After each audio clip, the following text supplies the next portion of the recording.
Part 1. The Whisper of Stone. Are you still awake? The night is soft, and only those who linger in the quiet, unwilling or unable to sleep, dare to hear the stories history murmurs in the dark. Perhaps you, like me, carry a spark of curiosity for a time no one speaks of anymore. Tonight I'll guide you to a warm morning in the 11th century, to a hill in the heart of what we now call Zimbabwe. Don't drift away too soon. Some stories are so delicate that if you turn away early, they might never be told again. Now turn out the lights, lie down. Let me carry you into a dream of a history that still breathes beneath the stones. You stand barefoot on a grassy hill, the air thick with the scent of damp earth and wild grasses baking under the early sun. It's a morning in the year 1000, or perhaps a year or two later. No one here counts time the way you do. The Shona people, your people in this dream, are beginning something grand. Your hands, calloused and dusted with red soil, grip a smooth granite slab, its edges cool despite the growing heat. Around you others move in rhythm, hauling stones from the valley below, their voices rising in low melodic chants that blend with the hum of cicadas. The hill feels alive, its pulse thrumming beneath your feet, as if the earth itself knows what's coming. Great Zimbabwe, a city to defy time. You're a young builder, no more than 20, your tunic damp with sweat as you help place the first stones of what will become the hill complex. The granite fits together without mortar, each piece shaped by hands that seem to understand the rock's secrets. You pause, wiping your brow, and notice an elder Munashe watching from a nearby ridge. His eyes, sharp as a hawk's, seem to see beyond the horizon. "This will stand when we're dust," he says, his voice like gravel. You nod, but you wonder, will this city be a home, a temple, or something no one yet understands? Historians centuries later will argue over this very question, whether Great Zimbabwe was a royal stronghold, a spiritual center, or a hub of trade.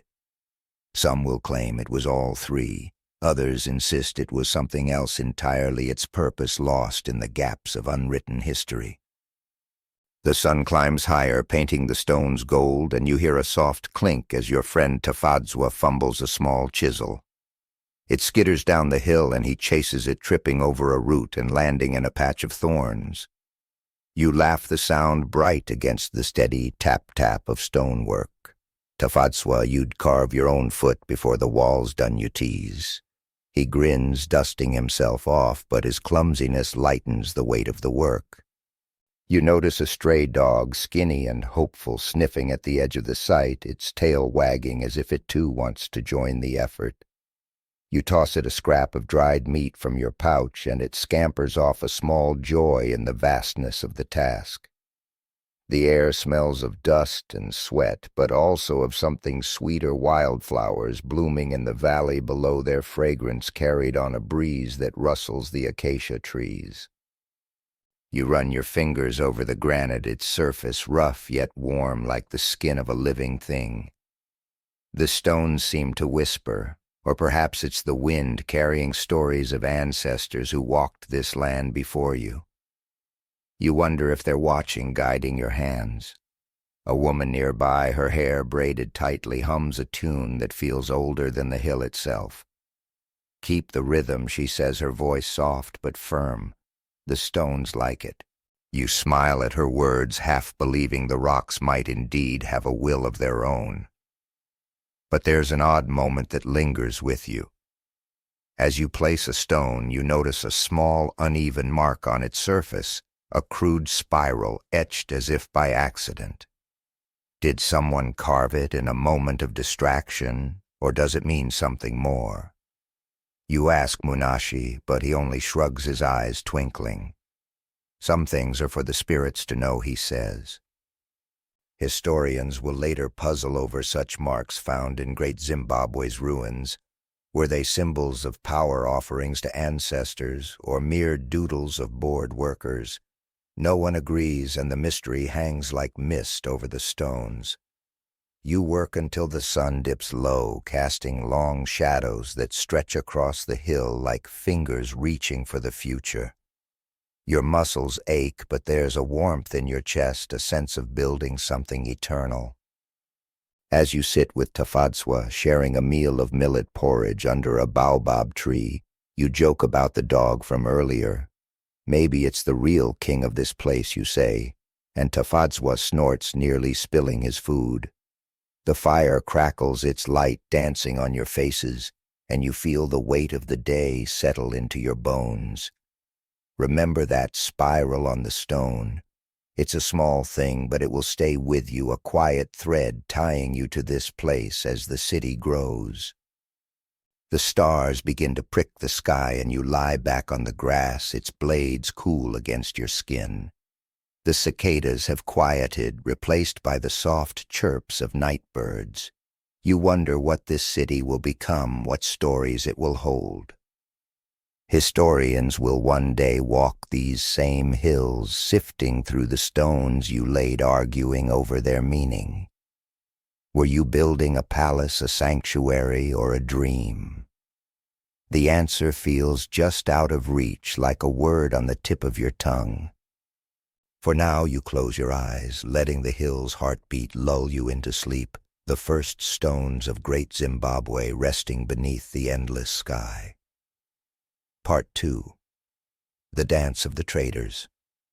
You awake, or perhaps you never slept, the dream of history pulling you deeper into its embrace. The hill of Great Zimbabwe fades, and now you find yourself in a bustling market square, the year somewhere in the 12th century. The sun hangs high, its heat softened by a breeze carrying the scent of roasted maize and the faint tang of salt from distant seas. Your feet press into the packed earth, warm and smooth from countless steps, as you weave through a crowd of traders, their voices a symphony of haggling and laughter. You're a Shona merchant's apprentice, your arms laden with bundles of woven cloth, your eyes wide with the chaos and color of this thriving hub. Great Zimbabwe is no longer just a dream of stones, it's alive, a beating heart of trade stretching across continents. The market sprawls in the shadow of the growing hill complex, its granite walls looming like silent sentinels. Stalls overflow with goods, piles of gold dust shimmering in clay bowls, ivory tusks stacked like firewood, and bolts of cotton dyed in hues of ochre and indigo. Arab traders from the Swahili coast, their robes flowing like waves, barter with Shona elders, gesturing wildly over a sack of cowrie shells.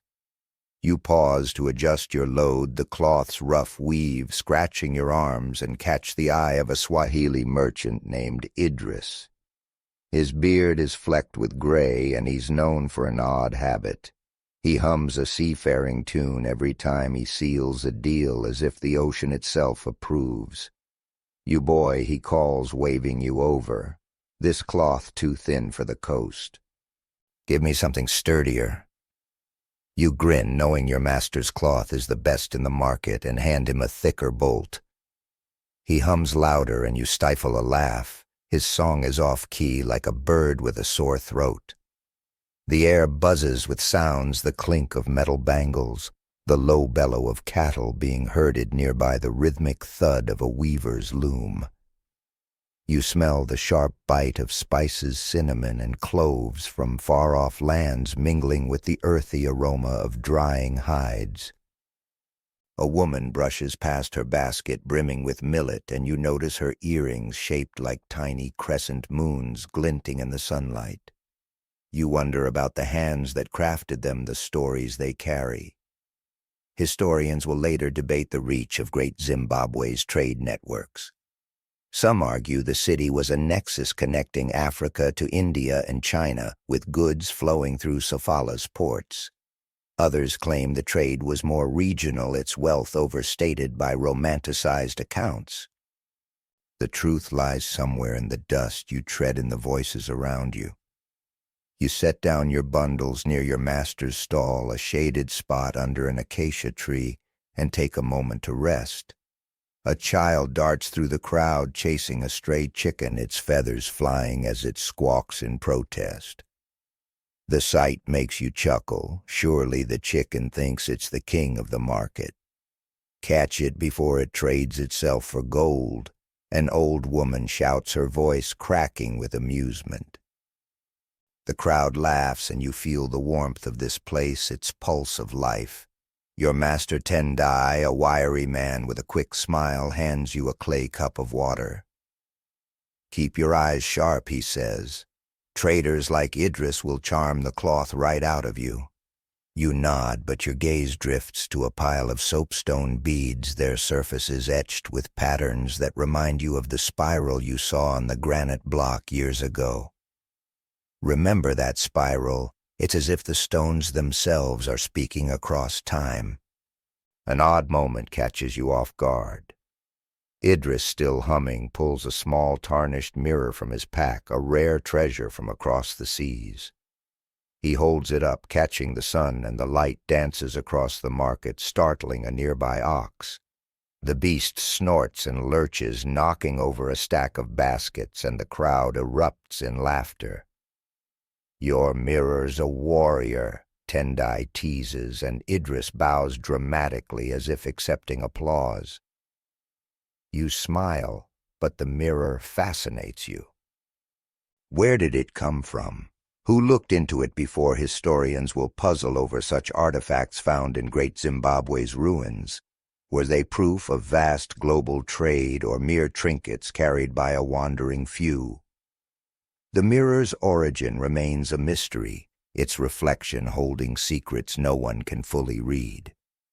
As the day wanes, the market's energy softens.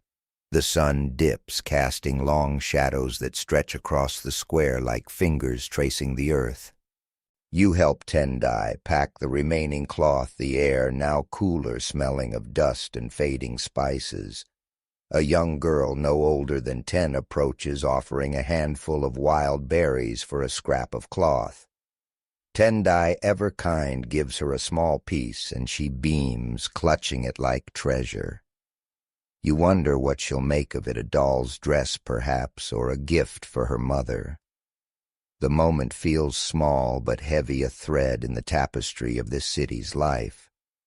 Historians will argue over the market's role. Was it the heart of Great Zimbabwe's power, or just one piece of a larger puzzle? Some will point to gold and ivory as the city's lifeblood.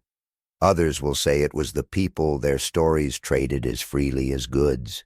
You sit by the stall as twilight settles the sky bruising purple. The cicadas begin their evening song, a soft hum that weaves through the fading voices of the market.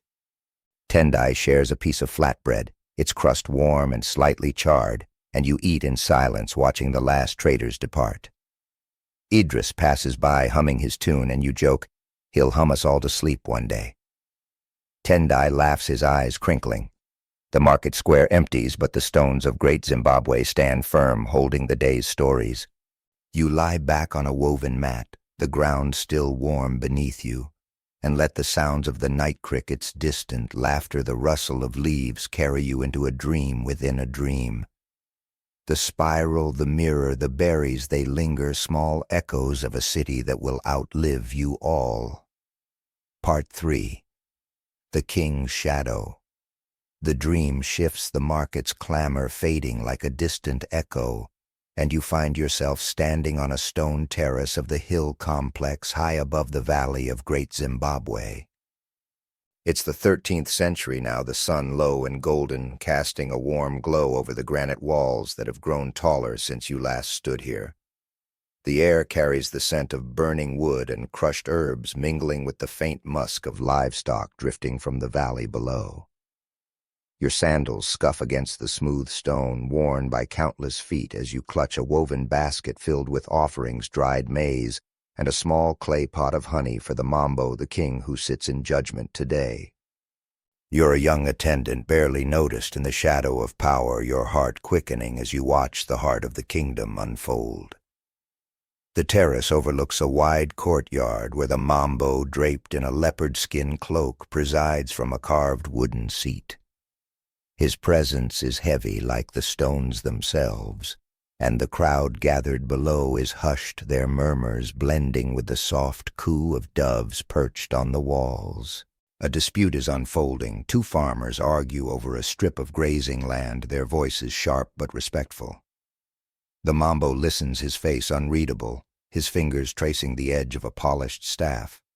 You stand to the side, your basket heavy in your arms, and feel the weight of his authority as if the air itself bends to his will. Historians will later debate the Mambo's role. Was he a divine ruler chosen by the ancestors, or a practical leader managing trade and law? Some will argue his power was absolute. Others will say it was tempered by councils and rituals, a mystery woven into the stones you stand upon. You shift your weight, the baskets weave, digging into your palms, and notice a small, unexpected moment. A young boy no older than 6 has slipped into the courtyard, chasing a tiny lizard that darts across the stones. He giggles, oblivious to the solemnity, and the crowd stifles laughter as the lizard escapes under the Mambo's seat. The king's stern face softens for a moment, a flicker of amusement in his eyes. "Even lizards seek my judgment," he says, his voice low but warm, and the crowd chuckles, the tension breaking like a cloud passing the sun. You smile too, but keep your head low. Attendants don't draw attention. The boy's mother scoops him up, whispering apologies, and you can't help but think the lizard might be the true victor today. The air grows cooler as the sun dips the granite walls, glowing amber, their surfaces smooth yet textured like the skin of an ancient beast. You catch the faint clink of beads as a woman adjusts her headscarf, and the rustle of leaves from a nearby fig tree stirs the silence. The scent of honey from your basket mixes with the smoky tang of a fire lit for the evening's rituals. You wonder about the Mambo's world. What does he see when he looks out over the valley? Does he feel the ancestors' gaze as you do, standing in this sacred place? Remember the spiral you saw on that first stone years ago in your dream. You spot another here, etched faintly on a wall, and it sends a shiver through you, as if the stones are whispering secrets only they understand. An odd moment catches you.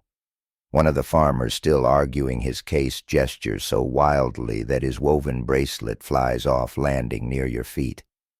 You pick it up, its fibers rough and warm, and hand it back, earning a sheepish grin. "My arm's too eager," he mutters, and you nod, hiding a smile. The crowd chuckles again, and even the Mambo's lips twitch. It's a small thing, but it humanizes this place, this moment where power and ordinary life collide. Historians will puzzle over such scenes. Did the Mambo's court balance justice with ritual, or was it a stage for divine theater? Some will point to oral traditions describing sacred kings. Others will argue the court was practical, its grandeur exaggerated by later tales. The bracelet, the lizard, the spiral, they're clues, but no one agrees on their meaning. The dispute ends with the Mambo's ruling the land will be shared, marked by a new stone boundary. The farmers bow their faces, a mix of relief and resignation, and the crowd disperses their sandals, scuffing softly on the stone. You carry your basket to a small altar, placing the maize and honey beside a carved soapstone figure, its shape vague but powerful. The act feels heavy, as if you're offering something to the future as much as to the ancestors. A priestess nearby, her robes dyed a deep red, nods at you, her eyes kind but distant. The stones see everything she says, her voice like the wind through the valley. You wonder if she means the ancestors, the Mambo, or something older still. As night falls, the terrace grows quiet, the air now sharp with the scent of cooling stone and dew-soaked grass. You sit on the edge, your legs dangling, and watch the first stars prick the sky. A fire burns in the courtyard below, its crackle mingling with the soft chants of a ritual beginning.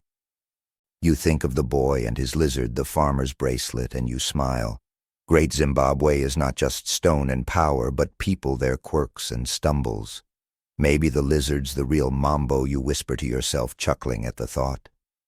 The priestess glances over, raising an eyebrow, and you blush, caught in your jest. Remember Idris, the humming trader from the market? His tune drifts into your mind, a faint echo tying these moments together. You lie back on the stone, its surface still warm from the day, and let the sounds of the night envelop you. The fires pop, the distant low of cattle, the rustle of leaves. The spiral on the wall seems to glow faintly in the firelight, or perhaps it's your imagination. Historians will argue over this place. Was it a palace, a temple, or both? Did the Mambo rule by divine right, or was he a man like any other, casting a shadow larger than life? The answers slip away like the lizard into the stones as you close your eyes. The hill complex breathes around you, its pulse steady, carrying you deeper into the dream of a kingdom that will stand long after this night fades. Part 4. The soapstone birds take flight. The dream weaves on, pulling you from the hill complex's shadowed terrace into a quieter corner of Great Zimbabwe where the air hums with purpose. It's the 13th century, still the sun climbing toward midday, its light filtering through a canopy of acacia trees, dappling the ground with patches of gold. You stand in a small workshop, the scent of dust and warm stone thick around you, your hands coated in fine gray powder from the soapstone block before you. You're a carver now, your fingers tracing the rough edges of a half-formed bird, its wings just beginning to emerge from the stone. The city around you thrives, its walls rising higher each year, but here in this moment your world is the soft scrape of your chisel and the bird taking shape beneath your hands. The workshop is a simple space open to the breeze with granite slabs forming a low wall and a thatched roof overhead. Around you other carvers work their tools, clicking rhythmically like crickets at dusk. The soapstone is soft, yielding under your careful strikes, its texture smooth yet gritty like hardened clay. You're crafting one of the 8 birds that will one day stand atop Great Zimbabwe's towers, symbols of something sacred, though what exactly no one fully agrees. Historians will later pore over these birds, debating their meaning. Were they emblems of royal power linked to the Shona's ancestors, or totems of a sky god? Some will argue they marked trade routes, pointing to the eagle-like shapes as symbols of far-reaching connections. Others will insist they were purely spiritual, their purpose lost to time. You pause to wipe sweat from your brow, the air heavy with the scent of crushed leaves and the faint sweetness of overripe fruit fallen nearby. A young apprentice, barely 12, works beside you, his chisel slipping as he tries to mimic your technique. His bird looks more like a lumpy gourd, and you can't help but chuckle. "Tina, that's no bird, it's a potato with wings," you tease, and he grins, sticking out his tongue. His fumble lightens the mood, and another carver, an older woman named Saru, laughs softly, her hands never pausing as she shapes a delicate beak. "Let the boy dream," she says. "The spirits might like his potato." You smile, but her words linger. Do the spirits truly watch these birds, or is it just stone and skill? The workshop hums with small sounds, the tap of chisels, the rustle of a breeze stirring the thatch, the distant low of cattle from the valley.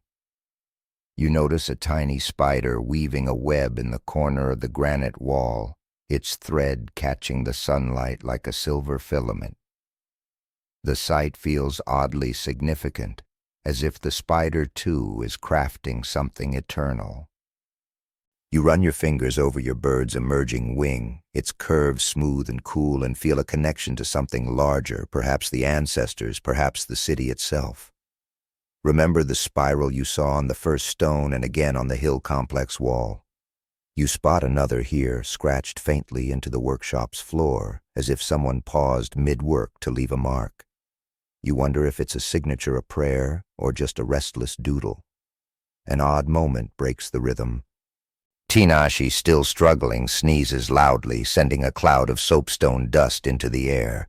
It catches the sunlight shimmering like a tiny storm, and Saru laughs so hard she nearly drops her chisel.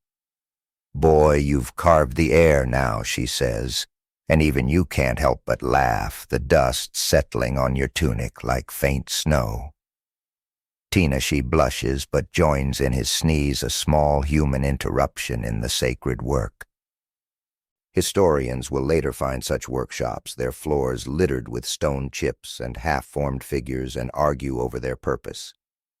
Were the birds crafted by a select few chosen for their skill, or by many hands each adding to a collective vision? The dust, the spirals, the laughter, they offer clues but no clear answers. You return to your bird, your chisel moving with care, each strike a conversation with the stone. The bird's eye takes shape, small but piercing, as if it could see across centuries. You wonder who will look upon it when you're gone. Will they understand its weight or see it as mere decoration? Saru hums a low tune, one you recognize from the market days, perhaps even from Idris, the humming trader you met long ago in this dream. The melody ties you to that bustling square, to the spiral-marked stones, to the Mambo's courtyard. You glance at Tanashi, who's now trying to salvage his potato bird, and offer him a gentle tip. Angle the chisel, not your hopes. He nods determined, and you feel a quiet pride in this shared work. As the day wanes, the light shifts, casting long shadows across the workshop. The air cools, carrying the scent of damp earth from a distant rain. You step outside, your bird nearly complete, and look out over the valley. The granite walls of Great Zimbabwe rise like a second horizon, their curves catching the fading sun. A flock of real birds, guinea fowl, perhaps takes flight from the valley, their wings a soft whoosh against the quiet. You wonder if your soapstone bird dreams of flying, too. Saru joins you, wiping her hands on her tunic. "Good work today," she says, her voice warm. "But don't let Tinashi carve our supper." You laugh, the sound carrying into the evening, a small echo in the city's growing story. You sit on a low stone, the ground still warm beneath you, and watch the stars begin to speckle the sky. The workshop is quiet now, the other carvers gone, their tools resting like sleeping birds. You trace the spiral on the floor with your finger, its faint lines rough under your touch. Historians will one day stand here sifting through the dust, arguing over the bird's meaning. Were they guardian symbols or simply art? The truth feels close yet elusive, like the spider's web glinting in the corner. You lie back the stone, cool against your skin, and let the night sounds envelop you. The chirp of crickets, the rustle of leaves, the distant call of a nightjar. The soapstone bird rests beside you, its eye watching the stars, and you drift deeper into the dream carried by the city's heartbeat and the whisper of stones that we'll never forget. ***. Part 5. The great enclosure rises. The dream carries you forward, the workshop's dusty air fading as you find yourself standing in a vast open space, the heart of Great Zimbabwe in the 14th century. The sun burns high, its heat pressing against your skin, softened only by a breeze that smells of dry grass and distant rain. You're a laborer now, your hands rough from years of hauling granite, your shoulders aching as you help raise the massive walls of the great enclosure. The stones, heavy and warm, fit together with a precision that feels like a song, each one locking into place without mortar. Around you, the city hums with life shouts of workers, the creak of wooden sledges, the lowing of cattle in the valley below. Great Zimbabwe is at its peak, a marvel of stone and ambition, and you're part of its making. You stand on a scaffold of woven branches, the wood creaking under your weight, and guide a granite slab into place. The wall before you curves gently, its surface smooth yet textured like the hide of some ancient creature. The great enclosure is unlike anything you've seen, its walls taller, thicker, more intricate than those of the hill complex.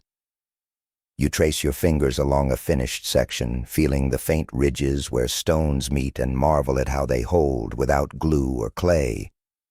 Historians will later debate the enclosure's purpose. Was it a royal residence, a sacred space for rituals, or a symbol of power meant to awe visitors? Some will argue it housed the Mambo's family. Others will claim it was a place of initiation, its secrets guarded by the stones themselves. The air is thick with dust kicked up by workers dragging stones across the earth. You smell the sharp tang of sweat and the earthy sweetness of crushed acacia leaves scattered underfoot. The sound of chisels rings out, a steady tap-tap that blends with the laughter and chatter of your fellow laborers. Nearby, a man named Kudzai, broad-shouldered and quick to jest, balances a small stone on his head like a crown. "Behold the mambo of rocks," he declares, striking a pose that sends the stone tumbling. You laugh, the sound bright against the labor's grind. "Kudzai, you'll rule the rubble before the day's done," you tease, and he grins, dusting off his tunic. The moment lightens the weight of the work like a breeze cutting through the heat. An odd moment catches you. A young woman, her hair tied back with a strip of cloth, pauses to tie a small bundle of dried herbs to the scaffold's frame. "For luck," she says, catching your curious glance. The herbs, wild sage, you think give off a faint peppery scent that lingers as she returns to her work. You wonder if her charm is for the workers the wall or the spirits watching from the hills. Historians will puzzle over such practices found in the ruins, bits of cloth, herbs, and beads tucked into crevices. Were they offerings to ensure the walls stood strong, or personal rituals of those who built them? The sage sways gently, a small mystery in the shadow of the enclosure's grandeur. You wipe sweat from your brow, the sun now at its zenith, and take a moment to rest. The scaffold creaks as you sit, your legs dangling, and you sip water from a clay gourd, its surface cool and slick. Below, the valley stretches out, dotted with huts and grazing cattle, their bells clinking faintly. You spot a child chasing a stray goat, its bleats echoing like a stubborn argument. The sight makes you smile. Even in this city of stone, life spills over with small human chaos. Remember the spiral you saw on the first stone, then in the workshop's floor? You notice another here, etched into a granite slab waiting to be placed. It's faint, almost hidden, but it feels like a thread tying you to those earlier days, to the carvers, the traders, the mambo's court. The work resumes, and you help Kudzai lift another stone, its weight pulling at your muscles. "This one's heavier than my uncle's stories," he grumbles, and you chuckle, imagining an elder droning on by a fire. The stone slots into place with a satisfying thud, and you step back, admiring the wall's curve, its lines as graceful as a river's bend. A woman nearby, her hands dusted with granite powder, sings softly, her voice weaving through the noise like a thread of silk. "Keep the stones happy," she says when you glance her way, echoing words you heard long ago in the workshop. You nod, half believing the granite might indeed listen. As the day fades, the sun paints the enclosure's walls in shades of amber and rose. The air cools, carrying the scent of damp earth from a storm brewing in the distance. You climb down from the scaffold, your body weary but warm with pride. The great enclosure rises, a testament to hands like yours, to dreams carved in stone. You sit with Kudzai under a baobab tree, sharing a meal of millet and roasted yams, their smoky flavor grounding you. "One day they'll think God's built this," Kudzai says, gesturing at the walls. You laugh, tossing a yam peel at him. "Gods know just us and your terrible crown." He feigns offense, and the moment feels like a gift, a flicker of joy amid the labor. The stars begin to emerge, pricking the deepening sky. You lie back on the grass, its blades cool and slightly damp, and listen to the night's chorus, crickets, the rustle of leaves, the faint crackle of a nearby fire. The spiral on the stone lingers in your mind, as does the sage bundle swaying gently in the breeze. Historians will walk these walls centuries later, arguing over their meaning. Was the enclosure a fortress, a sanctuary, or a symbol of a kingdom's heart? Some will point to its size as proof of wealth. Others will see it as a spiritual center, its curves echoing ancient beliefs. The truth feels close, yet slips away like the goat that child chased across the valley. You close your eyes, the enclosure's stone standing silent around you, their secrets held tight as you drift deeper into the dream. Asterisk, asterisk, Part 6, The Glitter of Gold, asterisk, asterisk. The dream shifts the towering walls of the great enclosure, fading into a haze of dust and heat. You find yourself crouching in a narrow shaft deep in the earth, the air heavy with the scent of damp soil and metallic tang. It's the 14th century, and you're a miner in one of Great Zimbabwe's gold mines, your hands gripping a wooden pick as you chip away at a vein of quartz. The light is dim, filtering through a crude opening above, casting flickering shadows on the rough walls. Your tunic clings to your skin, soaked with sweat, and the faint clink of your pick echoes in the confined space. The city above thrives on the gold you seek, its wealth flowing like a river to distant shores. But here underground the world feels small, intimate, almost sacred. The quartz yields slowly, revealing flecks of gold that catch the weak light like tiny stars. You pause to wipe your brow, the air thick and warm, smelling of earth and the faint bitterness of crushed rock. Other miners work nearby, their picks striking in a steady rhythm, their low voices murmuring songs to keep the spirits at bay. Gold is the lifeblood of Great Zimbabwe, traded for cloth spices and glass beads from lands you'll never see. Historians will later debate how this wealth shaped the kingdom. Some will argue it made Great Zimbabwe a global power, its gold reaching as far as China. Others will claim the wealth was overstated, concentrated in the hands of a few, leaving miners like you to toil in obscurity. The truth glitters in the dust at your feet, but its full story remains elusive. You shift your knees, aching from the hard ground, and notice a miner named Chipo, a wiry man with a quick laugh, sitting nearby. He's tying a small charm, a twisted piece of grass, around his pick's handle. "Keeps the earth happy," he says, catching your glance. You smile, but before you can reply, he pretends to swing his pick like a warrior's spear, nearly knocking over a water gourd.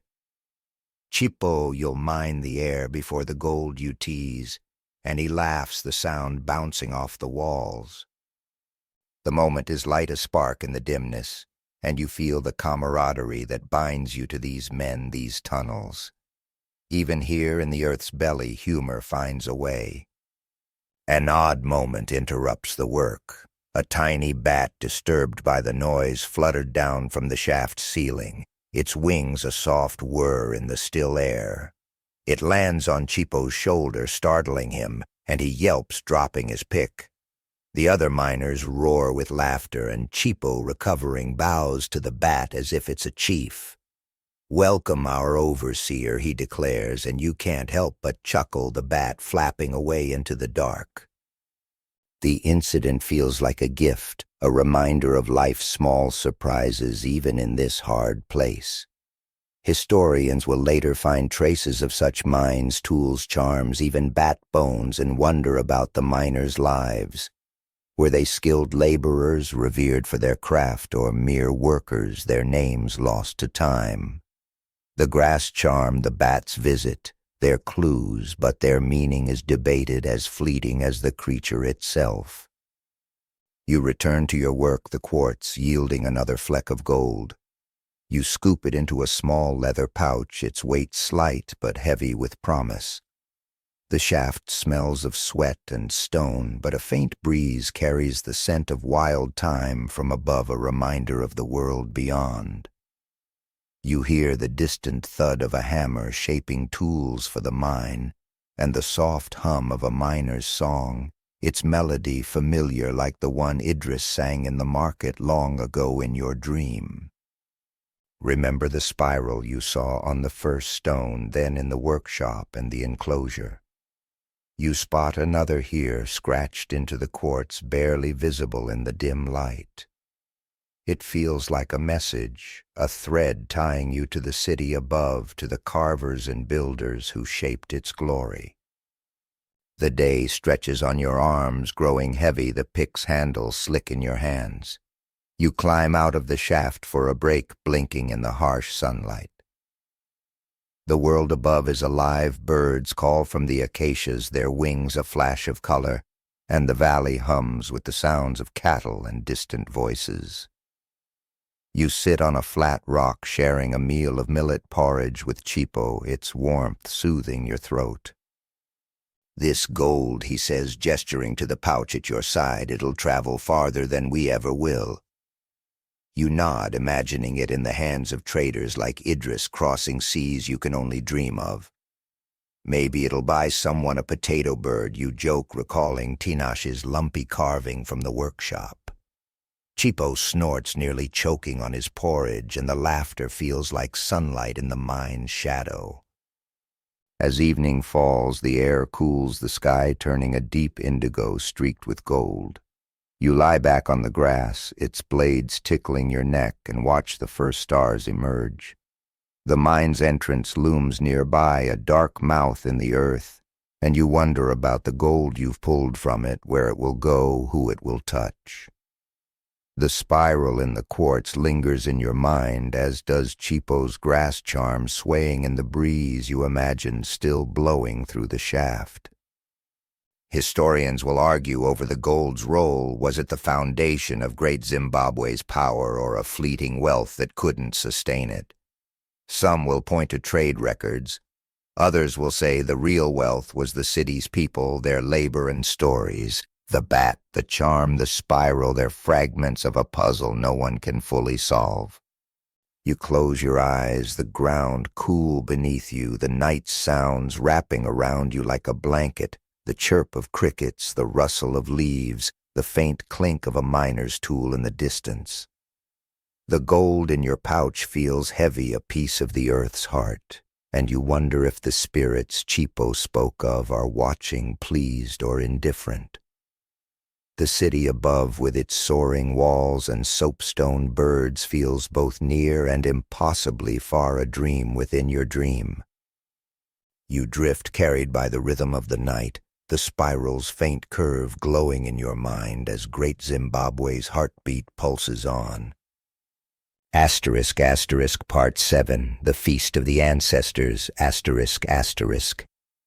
The dream pulls you from the cool darkness of the gold mine, lifting you back into the open air of Great Zimbabwe, where the night is alive with firelight and song.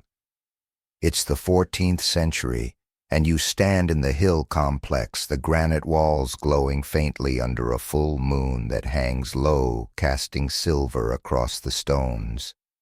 The air is warm, heavy with the scent of roasted oxen wood smoke and the sweet tang of fermented millet beer. You're a participant in a great feast, a ritual to honor the ancestors, your bare feet pressing into the cool earth as you carry a clay bowl filled with maize porridge, an offering for the spirits. Around you, the city pulses with celebration, its people gathered to bridge the living and the dead, their voices rising like a tide. The courtyard is crowded, the granite walls of the hill complex forming a natural amphitheater. Torches flicker their flames, dancing in the breeze, casting shadows that twist like spirits across the stones. You move through the throng, your bowl steady in your hands, and feel the weight of this moment, sacred yet alive with human warmth.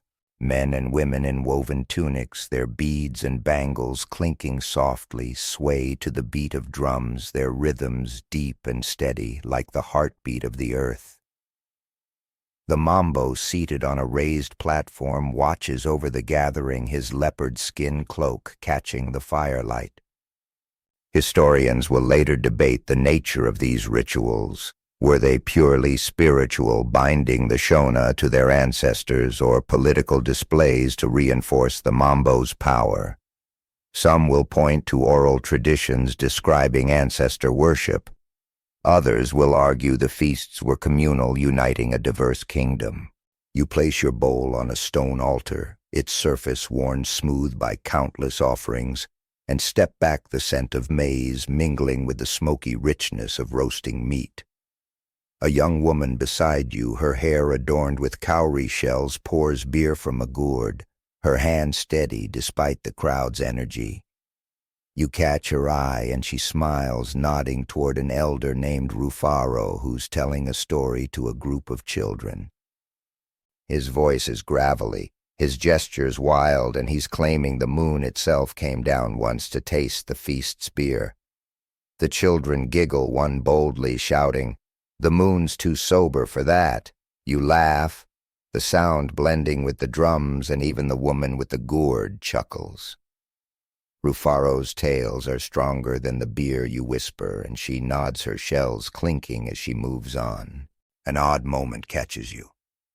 Rufaro, in his storytelling fervor, trips over a gourd, sending it rolling across the courtyard. It stops at the mambo's feet, and the crowd holds its breath, expecting a reprimand. But the mambo laughs a deep, rare sound and tosses the gourd back, saying, "Even the ancestors stumble." The crowd roars with amusement, and Rufaro, grinning, continues his tale as if nothing happened. The moment feels like a gift, a reminder that even in sacred spaces humanity spills over. Historians will later find traces of such feasts, pottery shards, animal bones, ash layers, and argue over their meaning. Were they grand ceremonies led by priests or communal gatherings where even kings could laugh? The gourd, the laughter, the offerings, they're fragments of a ritual no one fully understands. You move toward the fire, its heat warming your face, and take a sip of millet beer from a shared gourd, its tang sharp on your tongue. The flames crackle, sending sparks into the night, and you notice a faint spiral etched into the altar's edge, barely visible in the firelight. Remember that spiral from the first stone, the workshop, the mine. It's here again, a quiet thread weaving through your dream, tying this moment to those before. You wonder if it's a mark of the ancestors, a sign of their presence, or just a carver's idle scratch. The drums grow louder, and you join the dance, your feet finding the rhythm, the earth solid beneath you. A man nearby, his tunic stained with beer, tries to spin too fast and nearly falls, earning a playful jeer from the crowd. He dances like Tina she carves, you call, recalling the potato bird from the workshop, and the laughter ripples outward. The night deepens, the moon climbing higher, its light softening the granite's edges. You sit on a low stone, the air now cooler, carrying the scent of dew-soaked grass and fading smoke. A priestess, her robes dyed deep indigo, begins a chant, her voice rising and falling like a river. The ancestors see us, she says, her words heavy with meaning. You wonder what they see, your offering, your dance, or perhaps the spiral you can't stop noticing. The crowd grows quiet, the drums slowing, and you feel the weight of the unseen, the ancestors' gaze mingling with the stars above. Remember Idris's humming from the market or Chipo's grass charm in the mine. Their echoes linger here in the rhythm of the chant, the warmth of the fire, the shared laughter over Rufaro's stumble. As the feast winds down, you lie back on the grass, its blades tickling your neck, and watch the sky. The fire's glow fades, leaving only the moon and stars to light the courtyard. The air is thick with the scent of roasted meat and spilled beer, but it feels clean, sacred, as if the ancestors have tasted their share. The spiral on the altar stays in your mind, a quiet mystery. Historians will sift through this courtyard centuries later, analyzing bones and ash, debating whether these feasts were for gods, kings, or community. Some will see them as proof of spiritual unity. Others will argue they masked social divides, the mambo's power built on spectacle. The truth feels close, yet slips away like the gourd rolling across the stones. You close your eyes, the drums now a faint pulse, blending with the chirp of crickets and the rustle of leaves. The hill complex stands silent around you, its walls holding the night's stories, the laughter, the offerings. You think of the mambo's smile, Rufaro's tale, the spiral's faint curve, and they weave together threads of a city alive with more than stone. The dream carries you deeper, the ancestors' whispers soft as the breeze, and you drift the heartbeat of Great Zimbabwe, lulling you into a sleep within sleep where the past and present blur under the watchful moon. Asterisk, asterisk, Part 8. The arrival of the Portuguese, asterisk, asterisk. The dream shifts the fire-lit feast, fading into the soft glow of dawn, and you find yourself standing on a ridge overlooking Great Zimbabwe, the year now the early 16th century. The air is warm, tinged with the scent of dew-soaked grass and the faint saltiness of a breeze from distant coasts. You're a Shona guard, your spear resting lightly in your hand, its wooden shaft smooth from years of use. Below the city sprawls its granite walls, curving gracefully the great enclosure, a silent giant under the rising sun. But today something new stirs. Strangers have come, Portuguese traders from the Swahili coast, their odd clothes and gleaming weapons drawing curious stares. You watch them approach, their steps cautious, and feel the weight of change in the air like a storm gathering beyond the hills. The Portuguese, led by a man named Diogo, stride into a clearing near the hill complex, their boots scuffing the earth, kicking up small clouds of dust. Their tunics are heavy, layered with strange fabrics that shimmer in the sunlight, and their hats, wide-brimmed and feathered, look comical against the backdrop of granite. You stand with other guards, your spear steady, but you can't help but grin as Diogo trips over a root, his hat tumbling into the dirt. Perhaps the earth welcomes them too warmly, you whisper to your friend Mudiwa, who stifles a laugh. The crowd murmurs, some pointing at the strangers' pale faces, others mimicking their stiff walk. They move like herons on stilts, Mudiwa mutters, and you chuckle, the tension easing for a moment. The Portuguese carry gifts, glass beads, a small mirror like the one Idris once flashed in the market, and you wonder what they seek in return. The air is alive with sounds. The rustle of acacia leaves the distant clink of cattle bells, the low hum of voices as elders gather to meet the strangers. The scent of dust mixes with the faint sweetness of wildflowers, and you feel the granite wall behind you, its surface cool and rough under your palm. Diogo speaks through a Swahili interpreter, his words halting, offering trade cloth and metal for gold and ivory. The Mambo, seated under a canopy, listens, his face unreadable, his leopard skin cloak catching the light. Historians will later debate the Portuguese impact on Great Zimbabwe. Some will argue their arrival marked the beginning of the kingdom's decline, their demand for gold disrupting local systems. Others will say the city was already waning, the Portuguese merely witnesses to its twilight. The truth feels slippery, like the mirror's reflection you glimpsed years ago in your dream. An odd moment unfolds. One of the Portuguese, a young man with a sunburned face, tries to demonstrate a musket aiming at a distant tree. The shot misfires, sending a puff of smoke and a loud crack that startles a flock of guinea fowl into flight. The crowd laughs, and even the Mambo's lips twitch. Their thunder is loud but clumsy. Mudiwa says, and you nod, amused by the stranger's red-faced embarrassment. The musket's smoke lingers, sharp and acrid, cutting through the morning sweetness. Historians will puzzle over such encounters found in fragmented Portuguese chronicles. Did the Shona see the Europeans as equals, curiosities, or threats? Were their gifts welcomed or viewed with suspicion? The misfired shot, the fallen hat, they're small clues, but their meaning is debated, lost in the haze of time. You shift your spear, its weight grounding you, and watch the elders negotiate. The interpreter's voice rises and falls, weaving Portuguese and Shona into a fragile bridge. You notice a faint spiral etched into the granite wall beside you, its lines worn but familiar.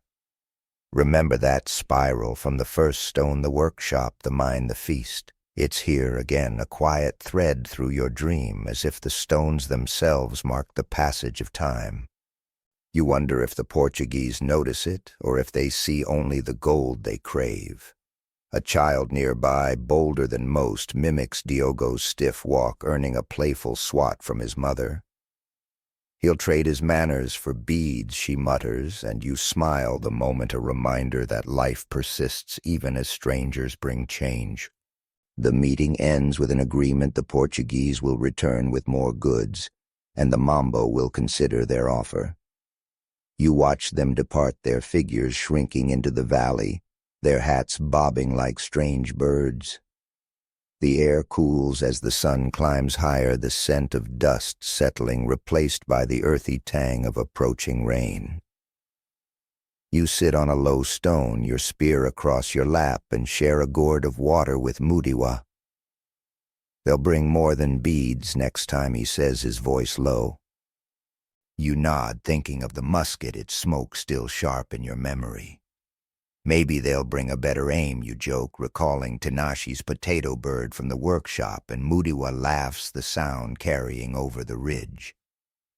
As evening falls, the sky bruises purple streaked with gold. You walk the hill complex's paths, the granite walls standing firm, their curves catching the fading light. The spiral on the wall seems to glow faintly, or perhaps it's the dream playing tricks. You hear the distant hum of a song, one you recognize from the market, from Idris's lips, from the feast's drums. It ties you to those moments, to the miners, the carvers, the ancestors. The Portuguese are gone for now, but their presence lingers like the smoke from their musket. Historians will argue over their role. Did they destabilize Great Zimbabwe, or were they bit players in a larger story of decline? Some will point to trade records. Others will say the city's fate was sealed by drought or internal strife.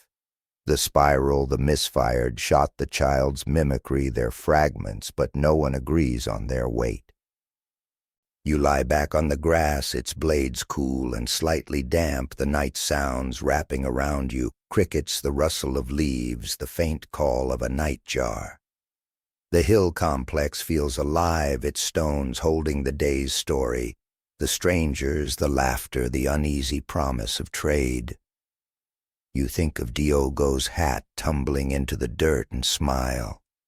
The dream carries you deeper, the spiral's curve lingering in your mind, a silent witness to a kingdom facing a new world. You close your eyes, the city's heartbeat steady beneath you, and drift the stars above Great Zimbabwe, guiding you into a sleep within sleep, where the past whispers of things yet to come. Part 9. The Fading of the City. The dream softens the ridge's morning light, dissolving into a quiet dusk, and you find yourself walking through the streets of Great Zimbabwe, the year now late in the 15th century. The air is warm but heavy, carrying the scent of dry grass and fading fires, as if the city itself is exhaling a long, tired breath. You're a weaver now, your hands stained with indigo dye, your basket filled with half-finished cloth as you move through a city that feels strangely still. The granite walls of the great enclosure loom around you, their curves as grand as ever, but the market is quieter, the crowds thinner, the hum of life muted. Great Zimbabwe is fading, though no one speaks of it openly, and you feel the weight of change in the silence between footsteps. You walk past the hill complex, its stones bathed in the soft purple of twilight, their surfaces cool and smooth under your touch. The once bustling paths are now dotted with empty stalls, their woven roofs sagging like weary shoulders. You hear the faint clink of a lone trader's beads, the distant bleat of a goat, and the soft rustle of acacia leaves stirred by a sluggish breeze. The scent of dust lingers, mixed with the faint sweetness of overripe fruit fallen from a nearby tree. You pause by a low wall, setting down your basket, and notice a group of children playing nearby, their laughter a bright thread in the quiet. They're tossing stones in a game, trying to land them in a circle drawn in the dirt. One boy, too eager, overshoots and sends a stone skittering into your basket. "Sorry," he calls, grinning, and you laugh, tossing it back. "Aim for the moon next time you tease," and he giggles the moment a small spark in the city's dusk. The children's game feels like a defiance of the stillness, but you can't ignore the signs of decline. The market, once alive with traders like Idris and his humming tunes, now hosts only a few, their goods sparse. You wonder why, drought perhaps, or trade route shifting to other lands. Historians will later grapple with this mystery. Why did Great Zimbabwe fade? Some will point to environmental strain, citing evidence of overgrazed lands and depleted soils. Others will argue internal conflicts or new coastal trade hubs drew power away. The truth feels close woven into the quiet streets, but it slips through your fingers like the indigo dye staining your hands. You trace a faint spiral on the wall beside you, its lines worn but familiar. Remember that spiral from the first stone, the workshop, the mine, the feast, the ridge. It's here again, etched into the granite, a quiet echo of the city's past. An odd moment catches you. One of the children, a girl with a mischievous glint, ties a strip of cloth to a stick and declares it a royal scepter. She parades around, mimicking the mambo's solemn stride, and the other children laugh, bowing dramatically. "All hail the Queen of Stones," one shouts, and you chuckle, the scene lightening the heaviness in your chest. But the girl's game stirs a question. Where is the mambo now? His presence, once a constant in the hill complex, feels distant, his court smaller, his feasts less frequent. Historians will find traces of this time, fewer artifacts, thinner ash layers, and debate whether the mambo's power waned or the city's people simply moved on. The cloth scepter, the empty stalls, the spiral, their clues, but their story is debated as fleeting as the children's laughter. You continue your walk, the cloth in your basket, soft but heavy its fibers, catching the fading light. You pass a woman grinding millet, her pestles rhythmic thud blending with the evening's sounds, crickets, the rustle of leaves, the faint hum of a song you recognize from the feast years ago. The memory of that night with Rufaro's tumbling gourd and the mambo's rare laugh feels like a distant star. You stop by a small shrine, its stone altar adorned with wilted flowers, and a single soapstone bead, perhaps left by someone like you hoping to appease the ancestors. You add a scrap of your cloth, its indigo deep against the gray stone, and whisper a prayer for the city. The act feels small, but it anchors you, tying you to the weavers, miners, and carvers of your dream. As night falls, the air cools the scent of dust, giving way to the earthy tang of dew. You sit on a low wall, the granite cool beneath you, and watch the stars emerge, their light sharp against the deepening sky. The children have gone, their game abandoned, but the circle they drew remains a faint mark in the dirt. You think of the Portuguese, their clumsy musket, and Diogo's fallen hat, and wonder if their promises of trade pulled the city's heart elsewhere. Maybe the moon did come for the beer, you murmur, recalling Rufaro's tale, and smile at the thought. The city feels like a friend, growing quiet, its stories retreating into the stones. You lie back the grass, soft and slightly damp, and let the night sounds envelop you, the chirp of crickets, the rustle of leaves, the distant call of a nightjar. The spiral on the wall lingers in your mind, as does the girl's cloth scepter waving like a flag of defiance. Historians will walk these streets centuries later, sifting through the ruins, arguing over the city's fall. Was it drought trade or something deeper, a shift in the spirit of the people? Some will cite archaeological evidence. Others will lean on oral tales, each claiming a piece of the truth.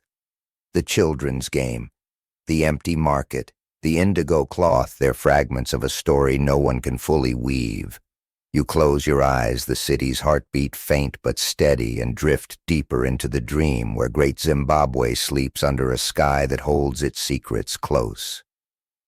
Asterisk, asterisk, Part 10. The Last Mambo's Prayer, asterisk, asterisk. The dream carries you forward, the quiet streets of Great Zimbabwe dissolving into a soft pre-dawn haze. You stand once more in the hill complex, the year now the 16th century, the air cool and heavy with the scent of damp stone and fading embers.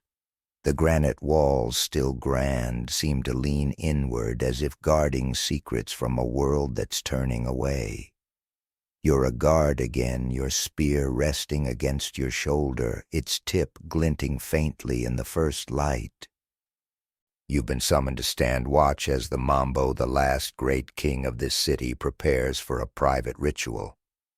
The city is quieter now, its pulse slowing, and you feel the weight of an ending in the stillness, though no one dares name it. The hill complex is nearly empty, the courtyard bathed in the pale glow of dawn, its stones cold under your sandals.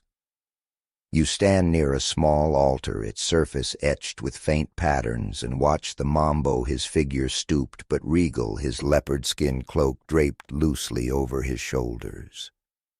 He kneels before the altar, whispering prayers to the ancestors, his voice low and rhythmic like the murmur of a river. The air smells of crushed herbs, wild sage perhaps, and the faint smoke of a fire that burned through the night. You hear the soft rustle of leaves, the distant coo of a dove, and the occasional clink of your spear as you shift your weight. Historians will later debate the Mambo's role in these final days. Was he a fading figurehead clinging to tradition, or a leader struggling against forces, drought trade shifts, or internal strife that no one could control? Some will argue he was a spiritual anchor. Others will say his power had already crumbled, leaving only rituals behind. You keep your eyes low, respectful, but notice a guard named Takunda nearby, his habit of chewing a twig making a faint crunching sound. He catches your glance and winks, holding up the twig like a prize. Keeps the spirits awake, he whispers, and you stifle a chuckle. They'll sleep through your watch anyway, you murmur back, and his grin widens. The moment is small but warm, a flicker of camaraderie in the solemn dawn. You think of the children's game from the fading city, the girl with her cloth scepter, and wonder if Takunda's twig is his own kind of scepter, a quiet defiance against the city's decline. The Mambo continues his prayer, unaware, his voice weaving through the morning like a thread.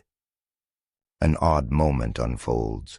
A small lizard, its scales glinting like the gold you once mined, darts across the altar, pausing as if listening to the Mambo's words. It skitters over a clay bowl of offerings, knocking a single bead to the ground with a tiny clink. You and Takunda exchange a look, both suppressing laughter. Surely the lizard is no ancestor, but its boldness feels like a sign. The Mambo doesn't notice, his eyes closed, lost in his prayer. But you pick up the bead, its surface smooth and warm, and place it back on the altar. Historians will later find such beads in the ruins along with bones and ash and argue over their meaning. Were they offerings to appease the ancestors or mere decorations scattered by time?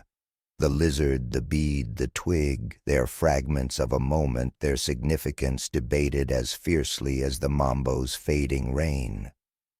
You shift your spear, its weight familiar, and feel the granite wall behind you, its surface rough yet cool like a friend offering silent support. A faint spiral catches your eye, etched into the stone, its lines worn but unmistakable. Remember that spiral from the first stone, the workshop, the mine, the feast, the ridge, the quiet streets. It's here again, a quiet thread through your dream, tying you to the city's past, to the carvers, traders, and miners who came before. You wonder if the Mambo sees it, if he feels the ancestors' gaze as you do, standing in this sacred place. His prayer falters for a moment, and you catch a fragment. Guide us, though the path grows dark, before his voice resumes steady but softer, as if he's speaking to someone very close. The sun begins to rise, its light painting the walls in shades of gold and rose. The air warms, the scent of sage blending with the earthy tang of dew-soaked grass. You hear the faint hum of a song, one you recognize from the market, from Idris's lips, from the feast's drums, now carried by a lone voice somewhere below. It's a thread like the spiral connecting you to those earlier days. The mambo rises, his movement slow, and places a small soapstone figure, a bird like the ones you carved long ago, on the altar. You wonder what he prays for: the city's revival, the ancestors' mercy, or simply peace. Takunda, still chewing his twig, nudges you. He prays for lizards now, he whispers, and you smile, the jest a small light in the heavy dawn.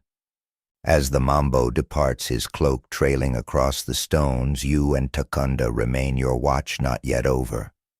You sit on a low wall, the granite cool beneath you, and share a piece of flatbread, its crust slightly charred, its warmth grounding you. The city's tired, Takunda says, his voice low, and you nod, thinking of the empty market, the silent enclosure. Maybe it's just resting, you say, half-joking, recalling Kudzai's stone crown from the enclosure's construction. Takunda chuckles, but his eyes are distant, as if he too feels the city's heartbeat slowing. The lizard darts away, vanishing into a crevice, and you wonder if it carries the mambo's prayer with it. The sky brightens, the stars fading, and the hill complex grows quiet. The only sounds, the rustle of leaves and the faint chirp of crickets lingering from the night.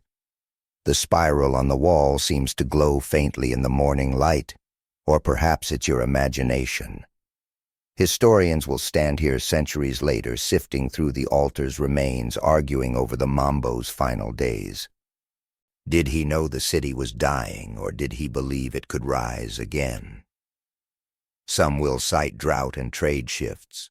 Others will point to oral tales of a leader abandoned by his people. The bead, the lizard, the spiral, they're clues, but their story is as elusive as the dawn's first light. You close your eyes, the city's pulse faint beneath you, and drift deeper into the dream where Great Zimbabwe whispers of endings and hopes carried on the wings of a soapstone bird.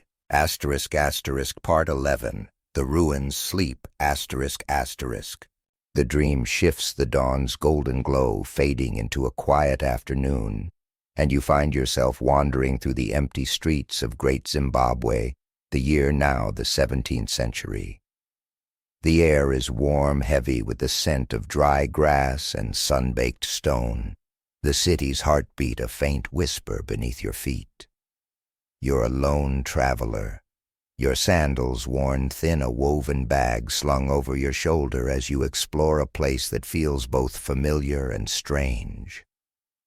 The granite walls of the great enclosure and hill complex stand silent, their curves weathered but unyielding, though grass and vines creep into cracks where life once thrived.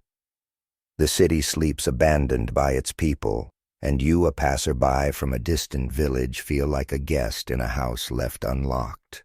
You walk through the great enclosure, its massive walls towering above their surfaces, rough under your touch, warmed by the sun. The silence is profound, broken only by the soft crunch of your steps on the earth and the distant trill of a sunbird flitting through an acacia tree. The scent of dust mingles with the faint sweetness of wildflowers, their petals scattered across the ground like forgotten offerings. You pause by a low wall, running your fingers along a faint spiral etched into the granite, its lines worn but unmistakable. Remember that spiral from the first stone, the workshop, the mine, the feast, the ridge, the mambo's altar. It's here again, a thread through your dream, tying you to the city's lost voices. You wonder who carved it and why in a place now so still. The emptiness is striking but not complete. You hear a soft melody, a lone voice singing from somewhere within the hill complex. Curious, you follow the sound, your bag bouncing lightly against your hip. The singer is an old man, his tunic faded, sitting cross-legged on a stone ledge, his song a mournful tune about ancestors and stars. His voice cracks, but it carries a strange beauty like wind through broken reeds. You approach, and he looks up, his eyes bright despite his age. "You're late for the feast," he says, a wry smile creasing his face. You laugh, caught off guard. "I'd settle for a crumb," you reply, and he chuckles, offering you a sip from his gourd. The water is warm, tasting faintly of clay, and the moment feels like a gift, a spark of life in the ruins. An odd moment unfolds. The old man, whose name you learn is Farai, pulls a small, cracked clay whistle from his pocket and blows into it, producing a squeak so shrill it startles a nearby hare into bolting. You both laugh, the sound echoing off the granite walls, and Farai shakes his head. "Meant to call the spirits," he says, "but it only scares rabbits." You grin, imagining the ancestors wincing at the noise. The whistle, the song, the hare, they feel like echoes of the city's past, of the children's games, and the mambo's laughter you witnessed in earlier dreams. Historians will later puzzle over this period, what life remained in Great Zimbabwe after its decline. Some will argue it was wholly abandoned, citing the lack of artifacts. Others will point to oral tales of wanderers like Farai lingering in the ruins, keeping old stories alive. The whistles squeak, the spirals curve their fragments, but their meaning is debated, as fleeting as the hare's dash. You sit with Farai, the stone cool beneath you, and share a piece of dried fruit from your bag, its sweetness sharp on your tongue. The air grows warmer, the sun climbing higher, and you notice the faint clink of beads in Farai's hair as he shifts his song, resuming softly. You ask why he stays in this empty place, and he gestures to the walls. "They're not done speaking," he says, his voice low. You think of the mambo's prayer, the last you heard in this dream, and wonder if Farai feels the same ancestors watching. The spiral on the wall catches the light, and you trace it with your eyes, feeling its quiet pull. Remember the lizard on the mambo's altar, or the bat in the mine. This place holds such small lives even now, as if the stones themselves breathe. The day stretches on the sky, a deep blue streaked with wisps of cloud. You walk with Farai through the enclosure, your steps slow, the ground uneven with roots and scattered stones. The scent of dry earth mixes with the faint musk of moss clinging to the granite. You pass a broken soapstone bird half buried in the dirt, its eyes still sharp like the ones you carved long ago. You pause, lifting it gently, its weight familiar in your hands. Farai watches, humming his tune, and you wonder if it's the same melody Idris sang in the market, or the chant from the feast. The city feels like a tapestry, its threads, spirals, songs, birds woven through your dream, connecting you to its past. As evening falls, the air cools, the scent of dew rising from the grass. You and Farai sit under a baobab tree, its gnarled branches casting long shadows. He tells you of a time when the city was alive, of traders and kings, of laughter and rituals. They left, but they didn't take everything, he says, tapping the ground. You nod, thinking of the spiral, the bird, the whistles squeak. Maybe they left the rabbits in charge, you joke, recalling the hare's flight, and Farai laughs, his voice hoarse but warm. The moment feels like a bridge between you two wanderers in a city that sleeps but doesn't forget. You lie back, the grass soft and slightly damp, the night sounds enveloping you. Crickets, the rustle of leaves, the faint hum of Farai's song. The spiral on the wall lingers in your mind, as does the soapstone bird, its eye watching the stars. Historians will walk these ruins, sifting through the dirt, arguing over what lingered after the city's fall. Was it truly empty, or did people like Farai keep its spirit alive? Some will cite the lack of pottery. Others will lean on tales of travelers, their songs and stories echoing through time. The whistle, the bird, the spiral, their clues, but their story is as elusive as the sunbird's trill. You close your eyes, the city's pulse faint but steady, and drift deeper into the dream where Great Zimbabwe sleeps under a sky that holds its secrets close. Part 12. The Swahili Tales, The dream shifts the quiet ruins of Great Zimbabwe, fading into a warm, salt-scented evening on the Swahili coast, the year still in the 16th century. You stand on a sandy shore near Sofala, the air thick with the briny tang of the sea and the faint sweetness of coconut palms swaying in the breeze. You're a Swahili trader now, your tunic loose and cool, your hands clutching a bundle of cloth as you sit among merchants gathered around a fire. The waves lap gently at the shore, their rhythm mingling with the crackle of burning wood and the low hum of voices swapping tales. Great Zimbabwe, though far inland, lives in these stories, its stone walls and golden wealth woven into myths that travel like the tides. The fire casts a flickering glow, painting the faces of the traders in shades of amber and shadow. You listen as an elder named Juma, his beard streaked with gray, recounts a tale of Great Zimbabwe's glory, a city of stone where kings spoke to ancestors through soapstone birds. His voice is rich, rising and falling like the sea, and you feel the pull of the inland city, its memory alive in the words. The air smells of roasting fish and spilled palm wine, its sweetness cutting through the salt. You shift on the woven mat, the sand cool beneath you, and notice a faint spiral scratched into a piece of driftwood nearby. Remember that spiral from the first stone, the workshop, the mine, the feast, the mambo's altar, the ruins. It's here again, a quiet thread through your dream, tying you to the city's fading heartbeat. Juma's tale grows vivid. He speaks of gold mines and bustling markets of traders like Idris, perhaps even Idris himself, whose humming songs carried goods to distant lands. The other merchants nod, some adding details, others challenging his flourishes. No city could be so grand, a young trader named Aisha says, her eyes sharp. It's just stone and stories. Juma laughs, tossing a fishbone into the fire. Then why do we still speak of it, he retorts, and you smile, caught in the debate. Historians will later echo this argument, sifting through oral traditions like Juma's tales. Some will argue these stories exaggerate Great Zimbabwe's wealth, blending fact with myth to glorify a lost kingdom.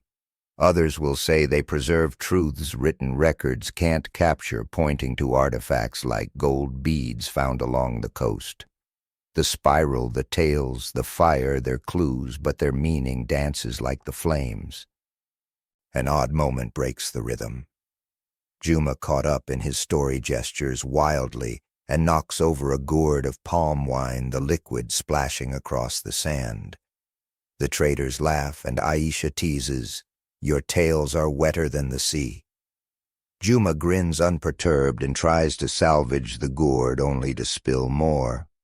You chuckle, the moment lightening the weight of the city's memory. It reminds you of Rufaro's tumbling gourd at the feast, or Diogo's fallen hat among the Portuguese. You offer Juma your own gourd, its clay warm in your hands, and he takes it with a nod, his story resuming as if the spill never happened. The incident feels small but human, a reminder that stories like cities are shaped by stumbles and laughter. You lean back, the sand shifting under you, and listen as the tales continue. The fire's smoke curls upward, carrying the scent of charred wood and fish. You hear the distant cry of a gull, the soft clink of beads in Aisha's hair, and the steady lap of waves. Juma speaks of a mambo who prayed to save his city, his words echoing the last mambo's whispers you heard in the hill complex. You wonder if these tales carry his hopes, or if they've grown larger like ripples spreading across water. The spiral on the driftwood catches the firelight, and you trace it with your eyes, feeling its quiet pull. Remember Farai's cracked whistle in the ruins, or the lizard on the mambo's altar. These small things weave through the stories, tying you to the city's past, to the miners, carvers, and kings of your dream. As the night deepens, the air cools, the scent of salt growing sharper. You share a piece of roasted fish, its flesh flaky and warm, and listen as Aisha tells her own tale of a trader who saw Great Zimbabwe's walls and swore they were built by giants. The group laughs, and you join in imagining Kudzai, the stone-crowned laborer from the enclosure, grinning at the idea. Giants would have dropped fewer stones, you say, and Juma roars with laughter, slapping his knee. The moment feels like a bridge connecting you to the laughter of the feast, the market, the mine. The stories swirl, some true, some stretched, but all carrying the weight of a city that no longer speaks for itself. The fire dies to embers, the sky a deep indigo speckled with stars. You lie back on the sand, its grains cool and soft, and let the night's sounds envelop you, the waves' steady rhythm, the rustle of palm fronds, the faint hum of Juma's voice as he tells one last tale. The spiral on the driftwood lingers in your mind, as does the spilled wine, the fishbone in the fire. Historians will collect these coastal tales, arguing over their reliability. Were they accurate memories of Great Zimbabwe's trade, or myths spun to fill the gaps of a lost world? Some will cite Swahili records and artifacts. Others will say the stories grew too tall, like Juma's gestures. The truth feels close, yet slips away like the tide pulling back from the shore. You close your eyes, the sea's rhythm lulling you, the fire's warmth fading. The stories of Great Zimbabwe linger, their threads. Spiral songs, laughter woven through your dream, connecting you to the city's stones, its people, its ghosts. You think of Juma's tale of Aisha's skepticism and smile, imagining the Mambo's prayer carried on the waves. The dream deepens, the coast's heartbeat, blending with the city's, and you drift the stars above Sofala, guiding you into a sleep within sleep, where Great Zimbabwe's tales live on, whispered by the sea. Asterisk, asterisk, Part 13, The European Whisper, asterisk, asterisk. The dream shifts, the salty breeze of the Swahili coast fading into a humid morning, and you find yourself trudging through a dense thicket near Great Zimbabwe, the year now the late 16th century. The air is thick with the scent of damp leaves and rich earth, the buzz of insects humming like a distant chorus. You're a Portuguese chronicler, your quill and parchment tucked into a leather satchel, your boots sinking into the soft ground as you follow a local guide toward the ruins of a city whispered about in coastal markets. Your tunic is heavy, soaked with sweat, and your wide-brimmed hat, much like Diogo's from years ago, keeps slipping over your eyes. Great Zimbabwe lies ahead, its stone walls half hidden by vines, and you feel a mix of awe and skepticism, a scribe chasing tales of a kingdom without a white king. You push through the undergrowth, the leaves brushing your face, their texture cool and slightly slick. Your guide, a wiry man named Zeka, moves with ease, his bare feet silent on the earth. He points to the granite walls emerging through the trees, their curves stark against the green. The stones remember, he says, his voice low, and you nod, scribbling his words on a scrap of parchment, the ink smudging in the humid air. The walls of the great enclosure loom, their granite smooth yet weathered, and you trace a faint spiral etched into one, its lines worn but familiar. Remember that spiral from the first stone, the workshop, the mine, the feast, the ridge, the ruins, the coast. It's here again, a thread through your dream, tying you to the city's silent past. You pause to catch your breath, the air heavy with the scent of moss and the faint sweetness of wild fruit. The sounds around you are soft, the rustle of leaves, the chirp of a sunbird, the distant gurgle of a stream. Zeka kneels examining a broken soapstone fragment, part of a bird, its wing chipped but graceful. You sketch it hurriedly, your quill scratching against the parchment, and ask Zeka who built this place. He shrugs his eyes, glinting with amusement. "Not your people," he says, and you laugh, the sound startling a nearby monkey into a chattering retreat.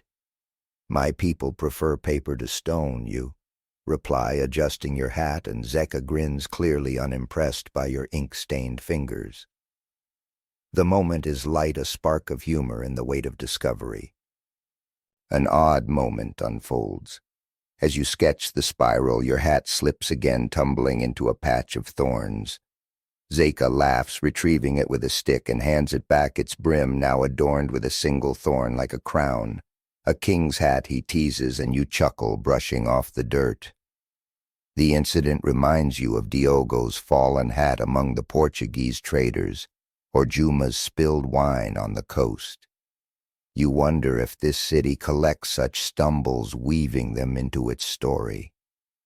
Historians will later pore over chronicles like yours, debating their accuracy. Some will argue early European accounts exaggerated Great Zimbabwe's grandeur, seeing it through a lens of myth. Others will say they understated its sophistication, blinded by bias. The spiral, the broken bird, the thorn-crowned hat, they're clues, but their meaning is as tangled as the vines around you. You move deeper into the ruins, the granite walls of the hill complex rising like silent giants. The air cools slightly in their shadow, the scent of damp stone cutting through the humidity. You notice a faint hum, a melody Zeka sings under his breath, and it feels familiar, like Idris's tune from the market or Farai's song in the ruins. You ask Zeka about the city's people, and he speaks of kings and traders, of feasts and gold, his words echoing Juma's tales by the sea. "They left, but the stone stayed," he says, tapping a wall. You scribble his words, your parchment now smudged with sweat and dirt, and wonder if the Mambo's prayers, whispered in your last dream, still linger here. The spiral on the wall catches the light, and you feel its pull, a silent witness to a kingdom you'll never fully understand. As the day wanes, the sun dips, casting long shadows across the ruins. You sit with Zeka on a low stone, sharing a piece of hard bread from your satchel, its crust dry but welcome. The air grows softer, the scent of earth mingling with the faint tang of dew. You ask Zeka if he believes the tales of giants or gods building these walls, and he laughs, shaking his head. Men built this, like you write your words slowly with mistakes. You smile, thinking of Tinashe's potato bird or Kudzai's stone crown, and say, "Maybe the thorns built my hat." Zeka roars with laughter, the sound echoing off the granite, a small bridge between your worlds. The sky turns indigo, streaked with gold, and you lie back on the grass, its blades cool and slightly damp. The night sounds envelop you, crickets, the rustle of leaves, the faint hum of Zeka's song as he keeps watch. The spiral on the wall lingers in your mind, as does the broken bird, its wing, a quiet testament to the city's past. Historians will read your chronicles, arguing over their truth. Did you capture Great Zimbabwe's essence or distort it with your outsider's gaze?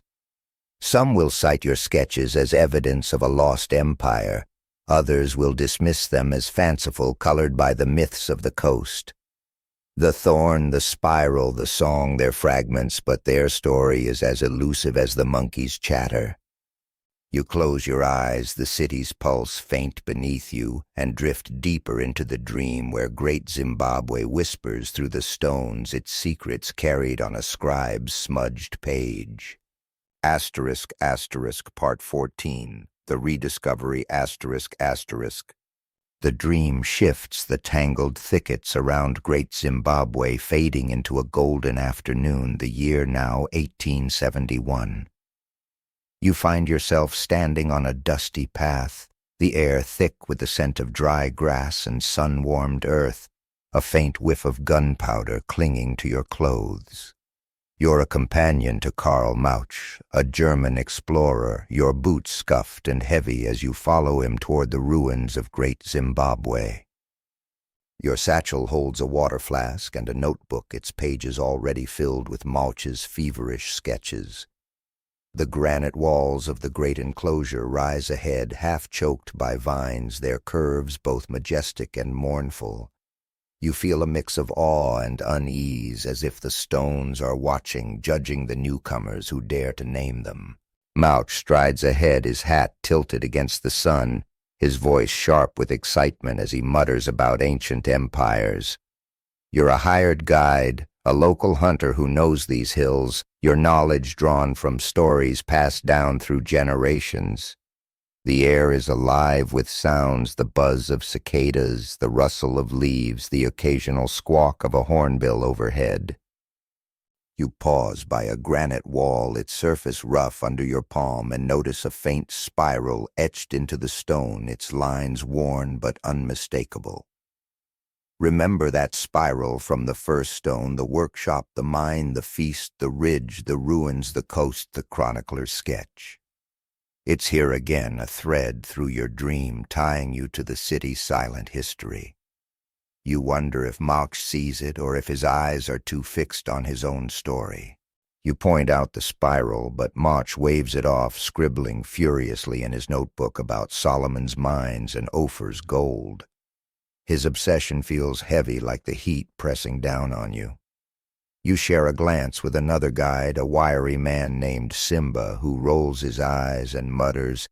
He thinks he's found a king's treasure, but he's tripping over weeds. You chuckle, the sound soft against the cicada's hum. Maybe the weeds are the real kings, you reply, and Simba grins, adjusting his quiver. The moment is light a flicker of humor amid Malch's grand theories, and it reminds you of Zeka's thorn-crowned hat or Juma's spilled wine by the sea. An odd moment unfolds.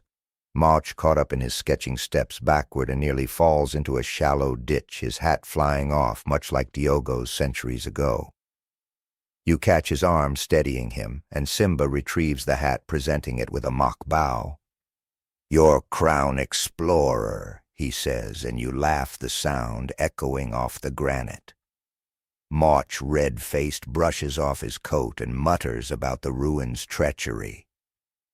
The incident feels like a nod to the city's past, its stones tripping outsiders as they did long ago. Historians will later debate Malch's account. Some will call him the rediscoverer of Great Zimbabwe, his sketches proof of its grandeur. Others will criticize his bias, arguing he misread the ruins as biblical relics, ignoring the Shona's legacy. The spiral, the ditch, the hat, their fragments, their meaning as contested as Malch's fevered notes. You move deeper into the ruins, the great enclosure's walls towering above their granite, warm in the afternoon light. The scent of dust mixes with the faint sweetness of wildflowers, their petals scattered across the ground like forgotten offerings. You hear the soft clink of Simba's arrows in his quiver, the distant call of a francolin, and the scratch of Malch's quill. He pauses by a broken soapstone bird, its eyes still sharp like the ones you carved in your dream. You kneel, brushing dirt from its surface, and feel a pull as if the bird remembers you. Malch declares it a relic of ancient Phoenicians, and you bite back a smile, knowing the Shona stories of ancestors and skies. The spiral on the wall catches the light, and you trace it with your eyes, its curve tying you to the carvers, miners, and kings of your dream. As the day fades, the sun paints the walls in shades of amber and rose. You sit with Simba on a low stone, sharing a piece of dried meat, its saltiness sharp on your tongue. The air cools, the scent of dew rising from the grass. Malch sits apart, still scribbling his theories, spilling onto the page like a river. You ask Simba what he thinks of the ruins, and he shrugs, chewing thoughtfully. "They're home, even if no one lives here," he says. You nod, thinking of Farai's song in the empty city, or the Mambo's prayer under the dawn. "Maybe the stones are the only ones who stayed," you say, half-joking, recalling Kudzai's stone crown from the enclosure's building. Simba laughs, the sound carrying over the ruins. The sky darkens, the first stars pricking the indigo night. You lie back on the grass, its blades cool and slightly damp, and let the sounds envelop you.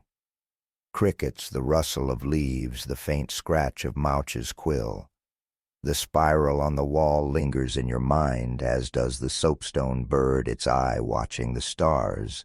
Historians will pore over Mouch's words, arguing over his rediscovery. Did he reveal Great Zimbabwe to the world or obscure it with colonial myths? Some will cite his sketches as evidence. Others will turn to Shona oral traditions, seeking truths he missed. The hat, the spiral, the bird, their clues, but their story is as elusive as the Francolin's call. You close your eyes, the city's pulse faint beneath you, and drift deeper into the dream where Great Zimbabwe waits its secrets whispered through a hunter's quiet steps. Asterisk, asterisk, Part 15. The Plunder of the Past, asterisk, asterisk. The dream shifts the golden afternoon of Great Zimbabwe, dissolving into a harsh midday, the year now the early 20th century. You stand in the shadow of the great enclosure, the air thick with the scent of dust and sun-scorched grass tinged with the faint bitterness of tobacco smoke. You're a local laborer, your hands calloused from digging your shirt damp with sweat as you work under the watchful eyes of European treasure hunters. They call themselves archaeologists, but their shovels bite too eagerly into the earth, seeking gold and glory rather than truth. The granite walls around you stand firm, their curves weathered but proud, yet you feel a pang of loss, as if the city's heart is being pried open by careless hands. You wield a spade, its handle worn smooth, and dig where a man named Hall points his voice sharp with impatience. The ground yields reluctantly, revealing fragments of pottery and bone, but Hall's eyes gleam only for gold. The sun beats down, its heat heavy on your neck, and you wipe sweat from your brow, the air dry and gritty. The sounds of the site are jarring, the clink of metal tools, the creak of a cart hauling away debris, the occasional shout of a foreman. You pause, leaning on your spade, and notice a faint spiral etched into a nearby granite slab, its lines faded but familiar. Remember that spiral from the first stone, the workshop, the mine, the feast, the ridge, the ruins, the coast, the chronicler's sketch, Mouch's rediscovery. It's here again, a thread through your dream, tying you to the city's wounded soul. Nearby, a young worker named Tapiwa, his cap askew, tries to balance a water gourd on his head, mimicking a trader from stories of old. The gourd wobbles, then falls, splashing his feet, and you laugh despite the day's weight. Tapiwa, you'd trade water for dust, you tease, and he grins, shaking off the mud. The other laborers chuckle, their voices a brief reprieve from the relentless digging. Hall scowls, muttering about idleness, but you catch Tapiwa's eye and wink the moment a small rebellion against the plunder. It reminds you of Kudzai's stone crown, or Simba's mock bow to Mouch, a flicker of humor in the face of loss. An odd moment unfolds. One of the Europeans, a wiry man with a sunburned face, unearths a soapstone bird, its wing chipped but its eye sharp like the ones you carved in your dream. He holds it aloft, shouting about ancient treasures, but in his excitement he trips over a root, nearly dropping it. The laborers stifle laughter, and Tapiwa whispers, "He's dancing with the ancestors' bird." You chuckle, imagining the bird's disapproval, its stone gaze fixed on the clumsy intruder. The incident feels like a quiet protest, the city's spirit resisting the greed.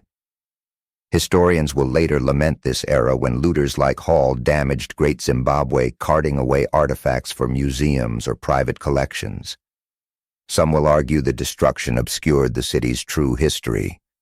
Others will say it spurred later efforts to preserve it, though the bird's near fall, the spiral, the scattered pottery, they're fragments of a story forever altered. You return to your digging, the earth cool and stubborn under your spade. The scent of dust mixes with the faint sweetness of wildflowers, their petals crushed underfoot by careless boots. You uncover a clay bead, its surface worn but warm, and slip it into your pocket, a small act of defiance against Hall's plunder. You think of the Mambo's altar, the offerings you place there in another dream, and wonder if this bead carries the same prayers. The spiral on the granite catches the light and you feel its pull, a reminder of the carvers, miners, and traders who came before. A faint hum drifts from a worker nearby, a tune you recognize from Idris's market, from Farai's ruins, from Juma's coastal tales. It weaves through the noise, tying you to the city's past, its heartbeat faint but stubborn. As the day wears on, the sun begins to dip, casting long shadows across the ruins. You sit with Tapiwa on a low wall, the granite cool beneath you, and share a piece of maize bread, its texture rough but comforting. The air grows softer, the scent of dew rising from the grass. You ask Tapiwa why he stays working for men who steal the city's soul. He shrugs, chewing slowly. "The stones don't leave," he says, and you nod, thinking of Zeka's words about the stones remembering. "Maybe they'll outlast these fools," you say, half joking, recalling the lizard on the Mambo's altar, or the hare startled by Farai's whistle.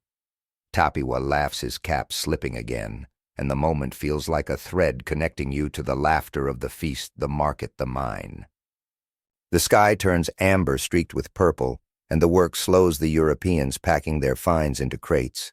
You watch them, your bead heavy in your pocket, and wonder what stories they'll tell of this place, tales of Ophir perhaps, like Mauch's ignoring the Shona hands that built it. The spiral on the wall glows faintly in the fading light, or perhaps it's your dream's trick. Historians will sift through this damage, arguing over its impact. Did the looters erase Great Zimbabwe's truth, or did their greed spark a fight to reclaim it? Some will cite missing artifacts, others will point to later excavations that sought to restore the city's story. The bead, the bird, the spiral, their clues, but their loss is a wound the stones still bear. You lie back on the grass, its blades cool and slightly damp. The night sounds enveloping you, crickets, the rustle of leaves, the faint clatter of a cart in the distance. The soapstone bird lingers in your mind, its eye watching the stars, as does the spiral, a silent witness to the city's violation. You think of Tapiwa's fallen gourd, his playful balance, and smile a small defiance against the plunder. The dream deepens the city's pulse, faint but unbroken, and you drift the stars above Great Zimbabwe, guiding you into a sleep within sleep where the stones hold fast, whispering of a past that refuses to be stolen. ***, Part 16, the Shona reclaim their story, ***. The dream shifts the plundered ruins of Great Zimbabwe, fading into a vibrant morning, the year now 1980. You stand on a grassy hill overlooking the great enclosure, the air alive with the scent of fresh dew and blooming wildflowers, their sweetness cutting through the earthy tang of dawn. You're a Shona villager, your hands clutching a woven mat, your heart swelling with pride as you join a crowd gathered to celebrate Zimbabwe's independence. The granite walls, weathered but steadfast, glow in the rising sun, their curves a testament to a past reclaimed. Flags flutter their colors bright against the stones, and the city feels alive again, its heartbeat strong in the voices of a nation reborn. The crowd buzzes with energy, their songs and cheers blending with the rhythmic beat of drums echoing the feasts of centuries past. You spread your mat near the hill complex, its granite cool under your touch, and feel the weight of this moment, a people reclaiming their story from the shadows of colonial theft. Children run through the crowd, their laughter bright, while elders in colorful robes recount tales of the Mambo, the traders, the soapstone birds. You notice a faint spiral etched into a nearby stone, its lines worn but clear, catching the morning light. Remember that spiral from the first stone, the workshop, the mine, the feast, the ridge, the ruins, the coast, the chronicler's sketch. Mauch's rediscovery, the looter's greed. It's here again, a thread through your dream, tying you to the city's enduring spirit.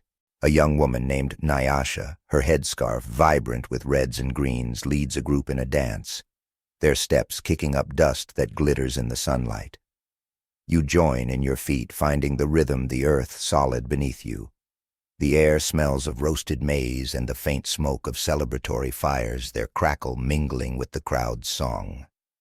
Nyasha's brother Tinashi, not the potato bird carver, but a namesake, tries to mimic her steps only to stumble, nearly knocking over a child's flag.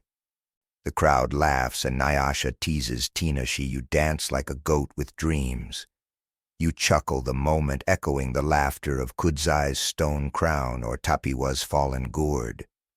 "At least the goats are free today," you say, and Tinashi grins, bowing dramatically, the crowd cheering his recovery. An odd moment unfolds. A child no older than 6 runs up with a stick painted to look like a soapstone bird, waving it like a banner. In her excitement, she trips, sending the stick flying into a nearby elder's lap. The elder laughs, holding it aloft. "The birds fly again," he declares, and the crowd roars, the child beaming despite her tumble. The moment feels like a bridge to the past, to the carvers you once were, shaping birds that soared in spirit. Historians will later debate this moment of independence. Did it truly reclaim Great Zimbabwe's legacy, or was it a symbolic gesture layered with modern myths? Some will argue it restored the Shona's pride, tying the nation to its ancient roots. Others will say it glossed over complexities, creating a new narrative for a new era. The painted stick, the spiral, the dance, their fragments, their meaning as vibrant and contested as the flags above. You move through the crowd, the mat tucked under your arm, and pause by a stone altar, its surface worn by centuries of offerings. You place a wildflower there, its petals soft and yellow, a quiet nod to the ancestors who watch the mambo pray, the miners toil, the traders hum. The air is warm, the scent of dew fading as the sun climbs higher. You hear the soft clink of beads in Nyasha's hair, the distant low of cattle and the hum of a song, perhaps Idris's tune or Farai's or Juma's, woven into the crowd's celebration. The spiral on the stone catches your eye again, and you feel its pull, a reminder of the city's long story from its first stones to this day of rebirth. You wonder if the ancestors see this, if they smile at the child's painted bird or Tinashi's clumsy dance. As the day stretches on, the celebration grows louder, the drums pulsing like the city's heart. You sit with Nyasha on a low wall, the granite warm beneath you, and share a piece of roasted yam, its smoky sweetness grounding you. She speaks of the future of schools and stories that will teach the young about Great Zimbabwe, not as a ruin but as a home. "The stones never left us," she says, and you nod, thinking of Simba's words about the stones staying, or Zika's claim that they remember. "Maybe they're dancing with us today," you say, half joking, recalling the lizard on the mambo's altar or the hare startled by Farai's whistle. Nyasha laughs, her scarf fluttering, and the moment feels like a thread weaving you into the laughter of the feast, the market, the mine. The sun begins to dip, painting the walls in shades of amber and rose. The crowd thins, but the energy lingers, the air now cool with the scent of evening dew. You lie back on the grass, its blades soft and slightly damp, and watch the stars emerge, their light sharp against the deepening sky. The spiral on the stone lingers in your mind, as does the child's painted bird waving like a flag of hope. Historians will analyze this day, arguing over its significance. Did independence truly restore Great Zimbabwe's story, or did it layer new meanings onto an ancient past? Some will point to national pride. Others will question how much was lost to colonial narratives. The flower, the dance, the spiral, they're clues, but their story is as alive and elusive as the crowd's song. You close your eyes, the drums fading into the night sound, crickets, the rustle of leaves, the faint hum of a lingering voice. The city's pulse beats strong beneath you, its stones holding the joy of this day, the weight of its past. You think of the child's stumble, Nyasha's dance and smile, feeling the ancestors' gaze warm as the sun. The dream deepens, Great Zimbabwe alive in the voices of a free people, and you drift the stars above, guiding you into a sleep within sleep, where the city's story soars anew, carried on the wings of a painted bird. Asterisk, asterisk, Part 17, The Stones Speak Today, asterisk, asterisk. The dream softens, the vibrant celebration of 1980 fading into a gentle morning, the present day 2025. You stand once more in Great Zimbabwe, the air fresh with the scent of dew-kissed grass and the faint musk of ancient stone warmed by the rising sun. You're a visitor now, a traveler drawn to the ruins, your sandals crunching on the gravel path as you wander through the great enclosure. The granite walls, weathered yet timeless, curve gracefully around you, their surfaces catching the light in soft hues of gray and gold. The city feels alive not with crowds or drums, but with a quiet presence, as if the stones themselves hum with stories. You're here to listen, to feel the weight of a history that refuses to fade. You walk slowly, the morning light filtering through scattered acacias, their leaves rustling in a breeze that carries the sweet tang of wildflowers. The great enclosure is a maze of stone, its walls towering yet inviting, their texture rough under your fingertips. You pause by a low wall, noticing a faint spiral etched into the granite, its lines softened by centuries but unmistakable. Remember that spiral from the first stone, the workshop, the mine, the feast, the ridge, the ruins, the coast, the chronicler's sketch, March's rediscovery, the looter's greed, the independence celebration. It's here again, a thread through your dream, tying you to the city's heart, to the hands that carved it, the voices that filled it. You wonder what it means, prayer doodle or something deeper, and feel its pull like a whisper from the past. The site is quiet, save for the chirp of crickets lingering from the night, and the soft coo of a dove perched on a nearby stone. A small group of tourists wanders nearby. Their voices hush, their cameras clicking like distant echoes of Mauch's quill. You smile as a man with a bright shirt, trips over a root and nearly drops his camera, catching himself with a sheepish grin. "The stones keep us humble," he says, and you laugh, nodding. "They've tripped better men than you reply, thinking of Diogo's fallen hat or Mauch's stumble in your dream. The moment is light, a spark of connection in this ancient place, and it reminds you of Tapiwa's spilled gourd or Nyasha's teasing dance. The city even now collects such human moments, weaving them into its story. An odd moment unfolds. A young girl, part of the tourist group, picks up a pebble and declares it a magic stone, holding it aloft like the child's painted bird at the independence celebration. Her father laughs, but she insists, tucking it into her pocket with a conspiratorial wink. "It'll talk to me later," she whispers, and you chuckle, imagining the pebble whispering tales of mambos and miners. The incident feels like a nod to the past, to the children's games and the soapstone birds you once carved. Historians still debate Great Zimbabwe's legacy today. Is it a symbol of African ingenuity, a spiritual center, or a contested icon shaped by colonial and post-colonial narratives? Some argue it anchors Zimbabwe's identity. Others say its meaning shifts with each generation, layered with new stories. The spiral, the pebble, the tourists stumble, their fragments, their significance as alive and elusive as the girl's imagination. You continue your walk, the air warming as the sun climbs higher, its light painting the walls in shades of amber. The scent of dust mixes with the faint sweetness of crushed grass underfoot. You pause by a soapstone bird, one of the few still standing, its eyes sharp and watchful like those you shaped in the workshop of your dream.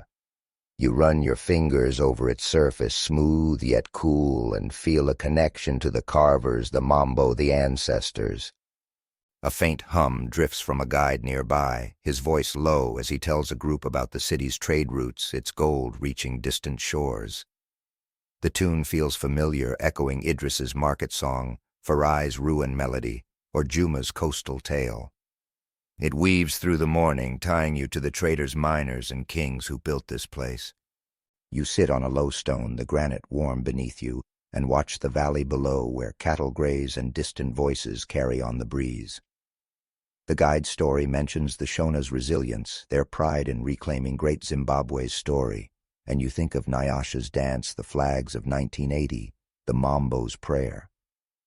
The spiral on the wall catches your eye again, and you wonder if it holds the city's secrets, or if it's simply a mark of someone's fleeting moment. A tourist nearby sketching the bird asks you what you think the ruins mean. They're a story that keeps growing, you say, and she nods her pencil, pausing. Like that girl's magic stone, she adds, and you laugh, the connection warm and unexpected, like Tinashe's clumsy dance or Zeka's thorn-crowned hat. As the day softens into afternoon, the air grows cooler, the scent of dew returning to the grass. You share a bottle of water with the sketching tourist, its plastic cool in your hand, and listen as she speaks of visiting other ancient sites, each with its own mysteries. This one feels different, she says, and you nod, thinking of the spiral, the bird, the city's quiet pulse.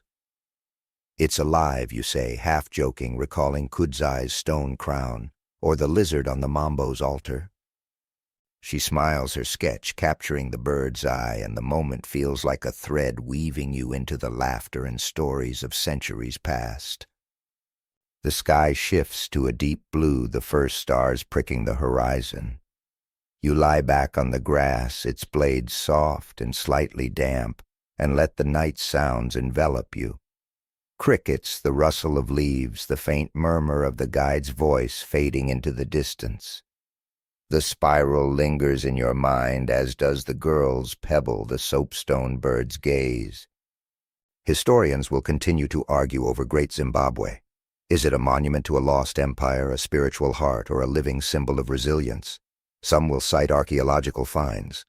Others will lean on oral traditions, each claiming a piece of the truth. The pebble, the spiral, the bird, they're clues, but their story is as open as the sky above.